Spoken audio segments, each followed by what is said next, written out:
chef d'œuvre des collections du musée du Quai Branly, le trône du roi Behenzan et les autres objets qui l'accompagnent ont changé de statut au cours du temps. Quel futur destin leur prédisez-vous?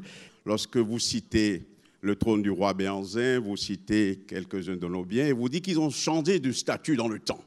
Je pense que dans cette formulation, on ne peut pas parler de statut qui a changé lorsqu'il y a la soustraction frauduleuse de la chose d'autrui, lorsqu'il y a saisie de biens d'autrui lors d'une épopée coloniale. On ne peut pas dire qu'un statut a changé. La vérité, elle est là et j'ai beaucoup aimé l'intervention de Mme Savoie qui a mis les choses en perspective. Et le président Talon l'a dit tout à l'heure, nous sommes dans une démarche de coopération. Une coopération qui forcément va se traduire par un partenariat, mais nous voulons que les choses soient très claires. Nous avons, dans nos démarches, essayé d'évacuer un certain nombre d'arguties qui sont évoquées ça et là pour dire on ne peut pas restituer.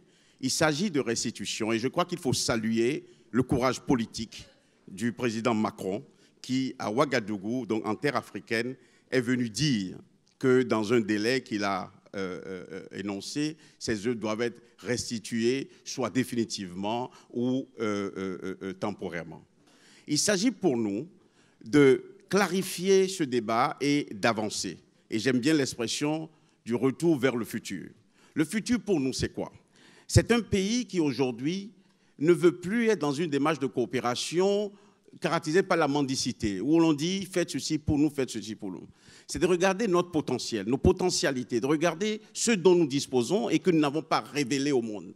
Ce dont nous disposons que nous n'avons pas su mettre en valeur et que désormais nous voulons mettre en valeur. Et de dire, parmi ces choses-là, nous avons le parc de la Pendjari, nous avons nos plages, mais nous n'avons pas que cela.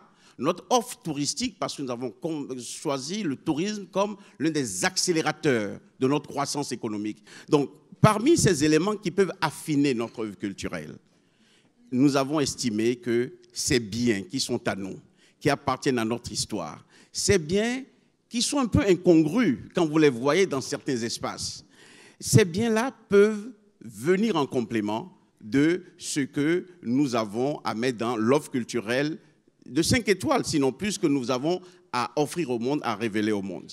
Patrimoine partagé, oui, mais les biens doivent être là où ils doivent être. Ça, c'est un. La deuxième chose, ce que nous avons évacué, c'est quoi? C'est de créer ces conditions.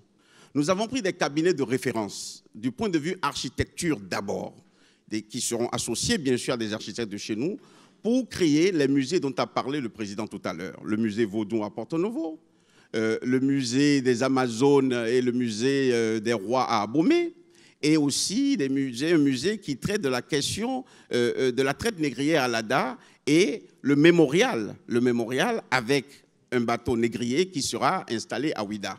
Nous sommes tout à fait ouverts à de grandes expositions itinérantes. Nous exposerons ces œuvres que nous aurons récupérées. Nous pourrions revenir les exposer à Paris, nous les exposerons à Berlin, à Tokyo, pourquoi pas à Washington. Effectivement, c'est dans une démarche de coopération, une démarche d'échange, une démarche qui respecte, et je l'ai indiqué tout à l'heure, toutes les mémoires que l'on pourrait arriver à un système qui contribue à la paix. Nous sommes dans une maison des Nations Unies, nous sommes dans une maison où le mot d'ordre, c'est la paix. Et Madame la directrice générale, lorsque dans l'acte constitutif de votre organisation, on dit que les guerres naissant dans l'esprit des hommes, c'est dans l'esprit des hommes qu'il faut ériger les défenses de la paix, restituer les œuvres, faire en sorte qu'elles puissent circuler, accepter la définition de patrimoine mondial, mais dans l'acception que j'ai précisée tout à l'heure au nom du Bénin, à la suite de mon président, c'est élever des défenses de paix dans l'esprit et dans la tête des hommes et pour éviter les violences futures. Profitons du moment où, à Paris, à Cotonou, il y a des personnes très raisonnables, des personnes ouvertes vers le futur. N'attendons pas que ce soit dans 20 ans, 40 ans, que Mme Savoie puisse dire « Oh, mais j'ai évoqué cette question et on n'a pas pu régler le problème. » Faisons en sorte que ce soit maintenant. Et c'est dans ce pays qu'un président a écrit « C'est ici et maintenant qu'il faut s'organiser pour la restitution des œuvres en toute amitié, en partenariat, en fraternité, parce que le Bénin, voyez-vous, est un pays de paix, un pays d'amitié. » Je vous remercie. Merci beaucoup.